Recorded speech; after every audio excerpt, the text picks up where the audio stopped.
Hello viewers, welcome to Linguistics Info. और आज हम सिलेबल और उसके स्ट्रक्चर के बारे में और उसके पार्ट्स जो हैं फर्दर उसकी जो टाइप्स हैं उसके बारे में बात करेंगे। तो पीटर ऑच के मुताबिक सिलेबल जो है वो यूजुअली हम उसको उस एक यूनिट को कहते हैं जिसमें एक वोल जो है वो एग्जिस्ट करता हो और वो सेंटर में हो, और उससे पहले और उसके बाद जो है वो हमारे पास कॉन्सोनेंट जो है वो एग्जिस्ट करते हों। और वोल हमारे पास एक ऐसी साउंड होती है जिसको प्रोड्यूस करने में किसी किस्म की ऑब्स्ट्रक्शन जो है वो फील नहीं होती। तो एक हमारे पास वोल जो है वो कम से कम होना चाहिए उस यूनिट में जिसको हम सिलेबल कहते हैं, और उससे पहले एक कॉन्सोनेंट हो और उसके बाद एक कॉन्सोनेंट हो। तो ये हमारे पास जो है वो सिलेबल बनता है। एक सादा से अंदाज में जब हम इसको डिफ़ाइन करते हैं तो हम यही कहते हैं कि सिलेबल जो है वो हमारे पास एक ऐसे यूनिट का नाम है जिसमें कम से कम एक सिंगल वोल जो है वो एग्जिस्ट करता है और उससे पहले एक कॉन्सोनेंट और उसके बाद एक कॉन्सोनेंट है। पार्ट्स ऑफ सिलेबल की अगर बात करें तो तीन पार्ट्स होते हैं सिलेबल के: ऑनसेट, न्यूक्लियस और कोडा। और अगर वर्ड कैच को देखें तो कैच में हमारे पास सा जो है यानी खा साउंड जो है वो ऑनसेट है, आ न्यूक्लियस है और टा जो है वो कोडा है। और इसमें इस अगर यूनिट को देखें आप तो इसमें हमारे पास एक वोल साउंड जो है वो एग्जिस्ट करती है, उसको हम न्यूक्लियस कहते हैं या न्यूक्लियर भी कहा जाता है। और उससे पहले जो कॉन्सोनेंट इस्तेमाल हो वो ऑनसेट है और उसके बाद जो कॉन्सोनेंट इस्तेमाल हो उसको कोडा कहते हैं। टाइप्स ऑफ सिलेबल को देखें तो टू टाइप्स हैं: ओपन सिलेबल और क्लोज सिलेबल होते हैं। ओपन सिलेबल जो है ऐसे सिलेबल हैं जो कि वोल पे एंड हों, जैसे गो, ही, वी।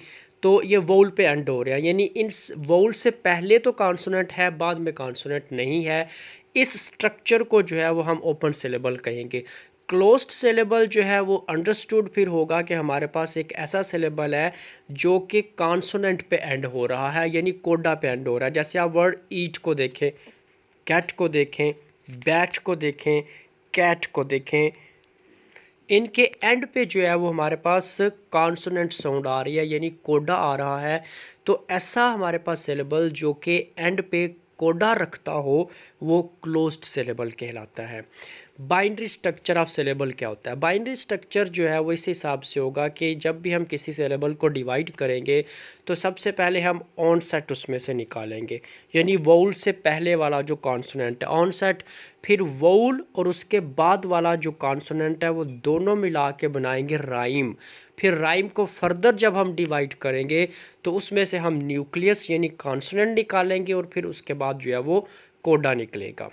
इसके बाद है ट्रिपाटाइट स्ट्रक्चर, यानी कि इसको हम तीन में फिर डिसाइड करते हैं, जैसे हमने पहले किया है कि एक सिलेबल जो है उसमें एक ऑनसेट होता है, एक न्यूक्लियस होता है और उसके बाद एक कोडा होता है। तो सिलेबल के लिए जो लाजमी ऑब्लिगेटरी कॉन्स्टिट्यूएंट है वो न्यूक्लियस है, यानी वोल का होना ज़रूरी है। अदरवाइज़ हमारे पास कोई भी यूनिट जो है वो सिलेबल नहीं बना सकता। और वोल से पहले जो चीज़ है वो ऑनसेट है यानी कॉन्सोनेंट जो है, और उसके बाद वाला जो कॉन्सोनेंट है वो कोडा कहलाता है। जैसे हमारे पास वर्ड है आ, इसमें सिर्फ एक ही वोल है, दैट इज़ अ न्यूक्लियस, लेकिन ये सिलेबल है क्योंकि आ जो है वो एज ए वर्ड इस्तेमाल होता है। इसी तरह जब हम गो की बात करते हैं तो उसमें हमारे पास पहले कॉन्सोनेंट है यानी ऑनसेट है, उसके बाद न्यूक्लियस है, इसमें कोडा नहीं है, तो ये ओपन सिलेबल की एग्जांपल है। और इसके बाद कैट, इसमें हमारे पास ऑनसेट भी है, न्यूक्लियस भी है और इसमें हमारे पास जो है वो क्या है, इसमें हमारे पास कोडा भी है। तो ये पूरा क्लोज जो सिलेबल है उसकी एग्जांपल में आता है। पाइक जो है उन्होंने प्रपोज किया था एक फ्लैट स्ट्रक्चर ऑफ डाइसैलेबिक वर्ड। जैसे वर्ड हमारे पास है प्रोडक्ट, इसमें दो सिलेबल है, एक प्रो और दूसरा डक्ट। तो अगर हम प्रो को देखें तो इसमें पी आर ओ ये कॉन्सोनेंट क्लस्टर बना रहा है और ओ जो है वो न्यूक्लियस का काम करता है। तो ओ से पहले जो पी आर है ये कॉन्सोनेंट क्लस्टर है, तो ये ऑनसेट है, और ओ जो है वो उसमें न्यूक्लियस है। और इसके बाद अब हम अगले सिलेबल पे जाएं जो कि डक्ट बनता है। तो इसमें जब आप इसको देखेंगे तो ये तीन में डिवाइड हो जाता है, यानी एक में हमारे पास आ जाता है डा, दूसरे में हमारे पास आता है यू, फिर उसके बाद आता है सी और टी यानी खाठा। ये एक अगेन हमारे पास जो है वो बना रहा है कॉन्सोनेंट क्लस्टर। तो इसमें हमारे पास क्या आ जाएगा, ऑनसेट आ जाएगा, न्यूक्लियस आ जाएगा और इसके बाद हमारे पास कोडा आ जाएगा। तो ये हमारे पास जो है वो डाइसैलेबिक वर्ड जो है उसका स्ट्रक्चर होता है जिसमें दो सिलेबल होते हैं। तो don't forget to subscribe Linguistics Info. इसी तरह के कंसेप्ट्स जो हैं वो जानने के लिए बेल आइकन भी प्रेस करें ताकि कंसेप्ट्स के बारे में आपको मालूमात मिलती रहे।